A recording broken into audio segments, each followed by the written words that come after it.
Hello, guys. This is the new YouTube channel which I've created. This channel is going to be for the up and coming 2017-2018 Premier League season. I have a friend of mine, Zach here.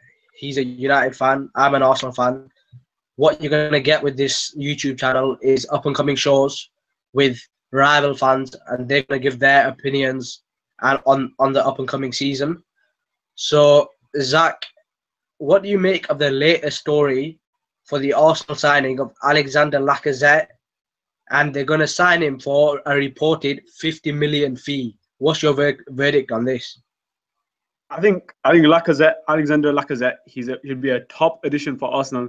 He will prove to be very effective compared to the latest strikers that Arsenal have had. The recent series of strikers such as Giroud, Welbeck. He's the closest thing to Henry in world football right now. He's very clinical, and he'll bag you at least 20, 30 goals a season, and that could prove profitable to like increase your place in the Premier League. So Zaki, I heard you there say you're comparing Lacazette to Henry. Would that be an early assumption to compare him to that? What makes you think that Lacazette could be the next Thierry Henry? His love for scoring goals. He's very clinical, and Henry, he was always known for his end product. That's what made him a world-class player. That's what made him the best striker in the world. So we see Lacazette in the French league. He scored 37 goals last season. There's a lot of debate about he scored 10 penalties. Do you think that's something that's just happened out of the blue, or do you think he's the right man to take Arsenal forward?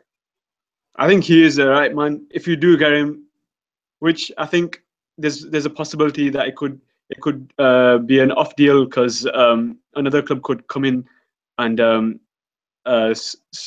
basically take him off Arsenal's hands, basically. One reason being why I'm really happy if we manage to sign Lacazette is apparently Atletico Madrid were in for him, and Atletico Madrid know how to spot a good striker. They went to sign. They have Griezmann up front, and they have some very good strikers up there. So just showing the intent from Atletico Madrid, does that show you that if he's coming to Arsenal, he's going to become a very good addition to the team? Yeah, obviously that just shows a great intent. That shows that Arsenal are taking a step in the right direction to become a world-class club, and also to compete for the titles. Because if Atletico Madrid, which is arguably one of the best teams in Spain, are trying to get Lacazette, it clearly goes to show that Arsenal, if they get him, they're gonna move in the right direction. So moving on to some more transfer news, talking about the mayor at Arsenal at the moment, Alexis Sanchez, and reportedly concerns of his future at the club. What do you make of this? And if he was to move anywhere, where do you think he would move? Firstly, I think Alexis Sanchez is a world-class player, and I think to any team in the world, he would be a great addition. I think Alexis Sanchez, I think he's already made his mind up.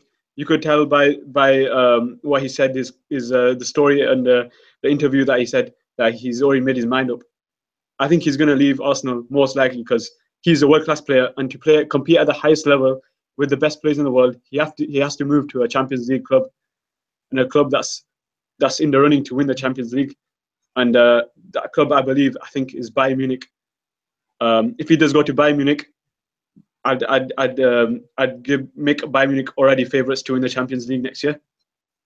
Oh, that's very hurtful coming towards an Arsenal fan mentioning Bayern Munich, Zaki. I know Arsenal all love Alexis Sanchez, but it's going to be heartbreaking for you, unfortunately. Zaki, we're talking about another major topic of debate at Arsenal.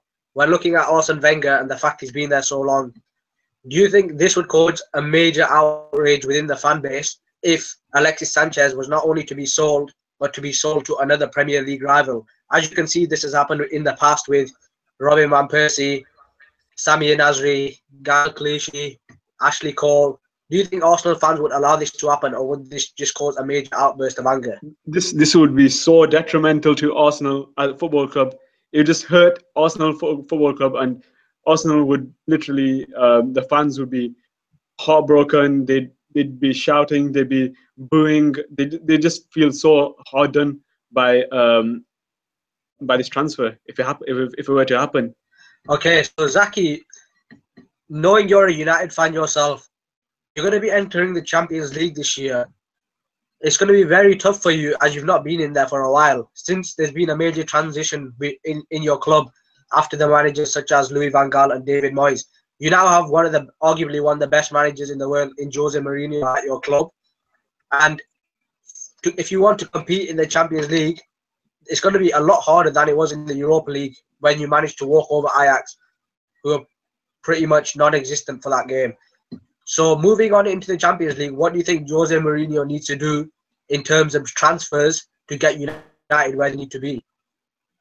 I think if there was ever a manager to bring United to the top level, it'd have to be Jose Mourinho. United are in good hands with Jose Mourinho in charge, and I think he's got a history of making really good and top additions that help the team to excel in the season. You saw the transfers last year: Ibrahimovic, Pogba, Mkhitaryan, and Bailly. They all had a big impact on United's season. United wouldn't have won the Europa League without these players. We would have won the EFL Cup without these players. And I think Jose Mourinho, he'll make the right additions in the right areas. You can only see the intent with Victor Lindelof. Lindelof transfer goes to show that he's trying to strengthen the areas that have shown fragilities in the last season. You saw with Smalling, he was very shaky on the ball. Victor Lindelof is a very, very confident player, and he can play the ball from the back, and that's a step in the right direction as a United fan. I'm really, really happy for the transfer. So at this moment in time, if you were to get 3 signings, what positions would you try and improve on, and which players that come to your mind would you like to see in a United shirt next season? I think our main target right now is probably Alvaro Morata, and he's a really top class technical player, and in that striking department after Ibrahimovic, he was released, and he saw his Instagram post. He said, "I came, I said, and I conquered." I think he's most likely not to stay at United for next season. So I think if we get Alvaro Morata, he'll be a great addition to the team, and I think he's better technically compared to Ibrahimovic on the ball, and in terms of his team player and link-up play. I'd say Morata, he's the main man. He's your go-to man for that striking department. And if we could get him for 60 million, that would be a bargain, I think, in my opinion. So when looking another area I think that we could strengthen is midfield. We could have a player who can support Pogba, who can do all the defensive work and all the hard work and up and down and box-to-box play. And the other place I could say that United need to strengthen is the left wing. I think we need a player who can cross the ball in, a player who can score goals, who can at least get 15 to 20 goals to go far in the Champions League, and also to win the Premier League, hopefully. So when looking at the previous season in the Premier League for Manchester United, you had a record signing of Paul Pogba, who cost 89 million. Do you think that the 89 million pound price tag is just modern day football and he has to get over it and show his worth this up-and-coming season? Or do you think that Pogba is another waste of a buy, just like Memphis Depay? I think all them doubters who think Pogba he's a waste of money, I think they should get their eyes checked out, because Pogba, he's a fabulous player. So much talent, so much energy, and so much ability on the ball. He's a baller. He's a straight up baller. You saw his performance against England. You can see the talent there, but it's just you need to fit him in the right system. You need to fit him in the right area. You're meant to play to his strengths. I think he's not the most defensive player. When it comes to doing all the hard working defensive areas, I think it plays and it makes him weaker in the attacking department. And as a result, people will always bring this price tag up because they don't see the goals, they don't see the assists. But he is a top class player. When he puts his mind to it, he produces quality. He produces quality. I put him up there with the world's best. He could potentially win Ballon d'Or in the coming years. Okay, I take your point there. So then moving on to, I'm going to ask you two questions now. First of all, the three promoted teams that have come up to the Premier League are Huddersfield Town, who are the outsiders to come into the Premier League, Newcastle United, who are expected to come straight back up, and Brighton and Hove Albion, who will also be joining the Premier League. Out of them three clubs, which out of them clubs do you think has the best chance of staying in the Premier League, and which club do you think is a no-brainer that is going straight back down to the Championship? I think Newcastle, out of them three teams, I think Newcastle is the most likely to stay purely because they were in the Premier League for so many years, and they've got a love for the Premier League, and they've got so much knowledge as a club about how to stay in the Premier League. So I think, and also they've got a top-class, arguably world-class manager in Rafa Benitez. So I think Newcastle are the most likely team to stay. But saying that, I think all three teams are most likely to get relegated again. They lack the quality, and they don't have the mentality, to be honest, to survive in the Premier League. You need that hard-working and very strong mentality. That even though your team's losing, even though against the best teams you might be losing 4-0, you can come back and win a run of games and get a streak going, and a beat and run going, basically. I see what you're saying there. So going on to the last question I have for you, which I would like you to keep as short as possible. So going into this season, judging by the teams who have the Champions League to compete in, Arsenal will be in the Europa League, unfortunately.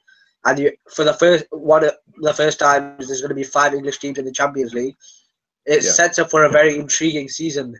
So who is your best bet to win the Premier League and why? I think the team to win the Premier League, I think I'm gonna go with Man City because of the fact that Guardiola, he's got a really, really top team, and the additions that he's making and the money he's spending, it just looks stupid on Guardiola not to win the Premier League. If he was not to win the Premier League, then I think he would get sacked. So I think he's going to make the most of this Premier League season and try and target the Premier League over any other cup. I think the Champions League he'll try to go as far as possible, but the Premier League is his priority. And I think he's made a few top additions. I'd say that Bernardo Silva, he looks really, really talented, and he offers City so much. The amount of quality they've got in attack, I don't think any club has the same quality. So if I was to tell you who was going to win the Premier League, I'd obviously say Arsenal. But looking at the signings that have happened so far this season, I'd have to agree with you and say Manchester City look the best bet.